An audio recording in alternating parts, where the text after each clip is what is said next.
اور مجھے بہت اچھے طریقے سے سمجھ میں آ رہا ہے. کچھ لوگ اہل بیت اطہار علیہ السلام کی محبت کے نام پر پوری دنیا کے اندر کچھ ایسے کاموں کو کر رہے ہیں جس کو دیکھ کر اہل سنت میں بھی بہت سارے ایسے گروپ بنے ہوئے ہیں. مثال کے طور پر لندن اس سب کا اس وقت سینٹر بنا ہوا ہے. کچھ چینل شروع ہوئے شیعت کے نام پر جنہوں نے کھلے عام لان تان شروع کی. کس کے نام پر؟ تبرہ کے نام پر. اب میں کیا ایک ایک پوائنٹ کو جواب دینے کی کوشش کروں تو بہت لمبی کہانی ہو جائے گی، لیکن صرف یہ پوچھوں گا کیا اہل بیت جو اخلاق کے بانی ہیں ہمیں گالیاں دینا سکھائیں گے؟ اہل بیت، اللہ کے نبی نے فرمایا بُعِثْتُ لِأُتَمِّمَ مَكَارِمَ الْأَخْلَاق، میں مبعوث ہوا ہوں تاکہ اخلاق کو اعلیٰ سطح پہ لے جاؤں. جو نبی اخلاق کو اعلیٰ ترین سطح پہ لے جانے والا ہو وہ گالیاں بکنا نعوذ باللہ تعالیٰ صد نعوذ باللہ سکھائے گا؟ نعوذ باللہ تعالیٰ. کیا اہل بیت اطہار علیہ السلام اپنی تعلیمات میں ہمیں نعوذ باللہ گالیاں بکنے کا حکم دیں گے؟ نہیں. تو پھر مجھ سے کوئی پوچھے گا پھر تبرہ کیا ہے؟ تبرہ کا مطلب یہ ہے کہ میرا اللہ کے دشمنوں سے کوئی تعلق نہیں ہے، اس میں کوئی گالی نہیں ہے، اس میں لعن طعن نہیں ہے. لعن طعن کس نے شروع کیا تھا؟ امیر شام نے شروع کیا تھا. سب و شتم جس کو ہم لوگ فارسی اور عربی میں کہتے ہیں، لعن طعن سب و شتم، یہ سب امیر شام نے شروع کیا تھا. اہل بیت اطہار علیہ السلام نے کبھی بھی گالیاں دینا نہیں سکھایا. لعنت کا مطلب کیا ہے جو زیارت عاشورہ کے اندر ہوا ہے؟ اللہم العن فلاں فلاں فلاں. اللہم العن کا مطلب ہوتا ہے خدایا اس کو اپنی رحمت سے دور کر دے. ختم.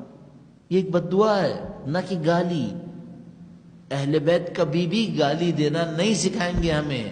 ہمارے پاس روایت موجود ہے ایک آدمی اہل بیت اطہار علیہ السلام کے سامنے کسی انتہائی حقیر کو ظاہری طور پر، ایک غلام کو جس کا اسٹیٹس نہیں تھا، اپنی زبان سے گالی دیتا ہے. امام فرماتے ہیں آئندہ سے ہمارے ساتھ کھڑے بھی مت ہونا، کھڑے بھی نہیں ہونا. گالیاں دینا قبول نہیں کرتے تھے. یہ کیوں ہم سمجھ رہے ہیں اہل بیت ہمیں گالیاں دینا سکھائیں گے؟ کچھ چینلز شروع ہوئے برطانیہ میں اہل بیت اطہار علیہ السلام کے نام پر اور بظاہر تبرہ کے نام پر انہوں نے لٹرلی گالیاں دینا شروع کی. ایسی ایسی چیزیں میں نے کلپس میں دیکھی ہیں کہ میں نے بھی اپنا سر پیٹ لیا کہ یار یہ تشیع کے نام پہ کاش نہ کرتے. بظاہر تشیع کے نام پہ کیا ہے اور اس کے اندر معممین بھی شامل. ظاہری طور پر بندہ خدا امامہ بھی لگایا ہوا ہے، ظاہری طور پر کسی مرجع تقریر کے دفتر سے بھی ہے. اب کیا دفاع کریں گے آپ؟ میں نہیں کہہ رہا کہ جو مخالف مکتب فکر میں ہمارے دشمن ہیں وہ ان گالیوں کی وجہ سے ہمارے دشمن بنے. نہیں، یہ دشمنی بغیر گالیوں کی بھی ہے. اگر گالیوں کی وجہ سے ہم سے دشمنی کی تھی اور اہل بیت سے دشمنی کی تھی تو کربلا کس نے بنائی تھی؟ کیا نعوذ باللہ تعالیٰ اہل بیت نے کسی کو برا کہا تھا جس کی وجہ سے کربلا بنی تھی؟ نہیں، اس کا کوئی تعلق نہیں ہے ان دو سے. بس ایک ان دشمنوں کی ہم سے دشمنی ہے جو بنیادی ترین دشمنی ہے، اس کا کوئی تعلق گالیوں سے نہیں ہے. وہ ہم سے دشمن پہلے بھی تھے، ابھی بھی دشمن رہیں گے. ہمیں اس دشمنی میں کوئی پرابلم نہیں ہے. ایک وہ دشمنی ہے جس کی بنیاد یہ گالیاں بن رہی ہیں.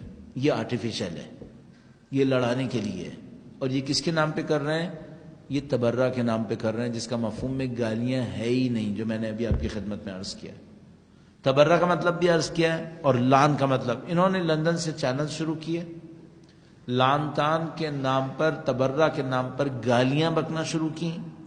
ان گالیوں کے نتیجے میں کچھ لوگوں نے لٹرلی ادھر سے گالیاں بکنا شروع کی. فائدہ کس کو ہوا ہوگا؟ اسلام کے دشمنوں کو. اور یقینی طور پر وہ پورے دنیا کے اندر اس بات کو دکھاتے ہوں گے یہ مسلمان ہیں جو ایک دوسرے کے مقدسات کو گالیاں بک رہے ہیں. اس کے بعد نفرتیں بڑھنا شروع ہو گئیں. نفرتیں بڑھتی ہوئی سرایت کرتی گئیں اور سرایت کرتے ہوئے ان چینلز نے ایک روٹین رکھا کہ وہ پوری دنیا کے اندر جہاں کہیں بھی شیعہ ہوں گے ان کو یہ درس دیں گے کہ وہ بھی گالیاں بکیں. کس کے نام پر؟ تیسری دفعہ عرض کر رہا ہوں، تبرہ کے نام پر، جس میں کبھی بھی اہل بیت نے گالیاں نہیں سکھائیں گی. انہوں نے کہا تھا کہو کہ خدا کے دشمن کا ہم سے کوئی تعلق نہیں ہے، اس کو خدا اپنی رحمت سے دور کر دے، یہ سکھایا تھا. ان چینلز نے گالیاں بکنا سکھائیں، پوری دنیا کے مسلمانوں کو دعوت دی کہ تم بھی گالیاں بکو. اس کے بعد کیا ہوا؟ اس کے بعد یہ ہوا کہ جو اہل بیت کے فکر سے دور لوگ ہمارے بارے میں شک کر رہے تھے کہ ہم کیسے ہیں، نعوذ باللہ برے معاملے میں ہم پر یقین کرنے لگے کہ یقیناً یہ برے ہیں، نعوذ باللہ تعالی. کیوں؟ ان کی آنکھوں کے سامنے کوئی گالیاں بک رہا ہے جو اہل بیت کی تہذیب اور اہل بیت کے اخلاق سے کوسوں دور ہے. کبھی اہل بیت یہ کام نہیں کریں گے. اتنے مسخرہ طریقے سے ایک ان میں سے آتا ہے، بدقسمتی سے اس کا تعلق افغانستان سے ہے، جوان طالب علم ہے، امامہ لگاتا ہے، مراجع کو گالیاں بکتا ہے، ٹی وی کے اوپر بیٹھ کے مراجع کو گالیاں بکتا ہے، بار بار دعویٰ کرتا ہے میں ان تمام مراجع سے زیادہ، اپنے دانش میں دعوے کرتا ہے کہ میں ان سب سے زیادہ دیندار ہوں، میں ان سب سے زیادہ علم رکھنے والا ہوں. یہ مراجع کون ہے؟ رہبر معظم آیت اللہ العظمیٰ سیستانی، کس کا نام نہیں لیتا. اس کے اوپر کافی عرصے تک صبر کرنے کے بعد کہ شاید ان معاملات کو علاقائی سطح پہ لوگ نپٹا لیں، نہیں نپٹا سکے. لندن کے لوگ مصیبت میں پھنس گئے، انگلستان کے لوگ مصیبت میں پھنس گئے کہ اس کا کیا ہوگا.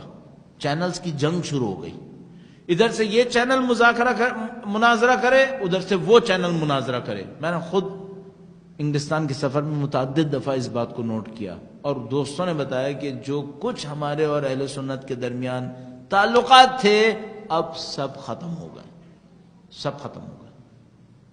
یہ سمجھ لیجئے کہ 24 گھنٹے کی جنگ اور فتنے بازی. اس کو رہبر معظم نے پوائنٹ آؤٹ کیا کہ یہ جو شیعت لندن سے آ رہی ہے یہ شیعت نہیں ہے، یہ برطانوی شیعت ہے، MI6 کی پھیلائی ہوئی شیعت ہے. پیسہ دے کر مصنوعی شیعت کی تصویر بنانے کی کوشش کی جا رہی ہے. بدقسمتی سے اس کے اندر آیت اللہ شیرازی کے خاندان کے اور ان کی آفس کی نمائندگی کے اکثر لوگ شامل ہو گئے. اس وجہ سے اس کو شیرازی گروپ کا نام رکھا گیا کہ یہ لوگ اس گروپ سے وابستہ ہو گئے اور انہوں نے ان کاموں کو انجام دیا. اور ان کی داستان لمبی ہے، اگر کسی کو ذرا سا دیکھنا ہے تو وہ جا کر سیٹلائٹ چینلز کے اوپر ان کو دیکھ لے، اور ناقابل بیان ہے. میں آپ کی خدمت میں عرض کروں، میں ان لوگوں میں سے ہوں جو بہت ساری چیزیں احتیاط کے ساتھ مائک پر کہہ دیتے ہیں تاکہ لوگوں کو پتہ تو چلے، لیکن ان کی چیزیں ایسی چیزیں ہیں میں کچھ بھی کر لوں میں مائک پہ نہیں کہہ سکتا، میں نہیں کہہ سکتا، ایسی چیزیں ہیں. اور ان کو کوئی اہل سنت دیکھ رہا ہو تو کیا ہوگا اس کے اوپر؟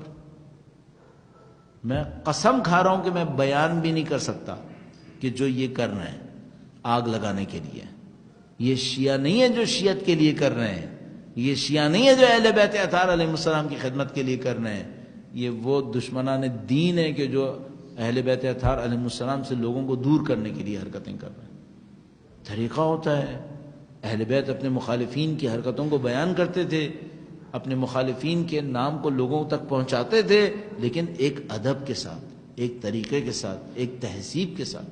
دشمن تھے اہل بیت کے جو بد تہذیبیاں کرتے تھے، بے ادبیاں کرتے تھے، نہ کہ اہل بیت اطہار علیہ السلام کہ جو اخلاق کے اعلیٰ ترین مرتبے کے اوپر فائز تھے. اب اس طریقے سے آپ کچھ حاصل نہیں کر پائیں گے. اس وقت جو ہماری ذمہ داری بنے گی وہ یہ کہ ان تمام فتنہ انگیز، فتنہ اور شر پھیلانے والے عناصر کو کنٹرول کیا جائے. اس بات کو سمجھانے کی کوشش کی جائے کہ جو آپ کر رہے ہیں، اگر کچھ لوگ سمجھنے کے قابل ہیں ان کو سمجھانے کی کوشش کی جائے کہ یہ جو آپ اہل بیت کی محبت کے نام پہ کر رہے ہیں قطعاً اہل بیت کی محبت نہیں ہے.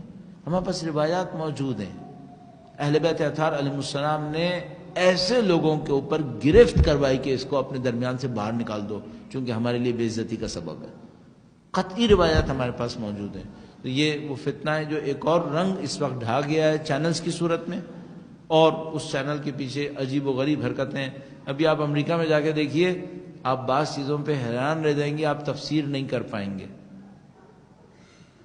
امام بارگاہ بنے گی جس کے، کیا عرض کروں، انسان پریشان ہو جاتا ہے کہ کہیں ایسا نہ ہو کہ کچھ اور لوگ سیکھ لیں کہ ہاں یہ بھی ہو سکتا ہے.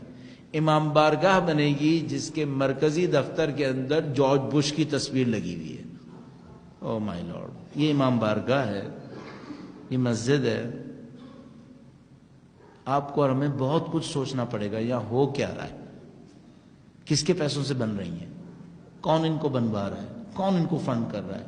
اس کا ہدف دین پھیلانا ہے، اس کا ہدف تشیع پھیلانا ہے.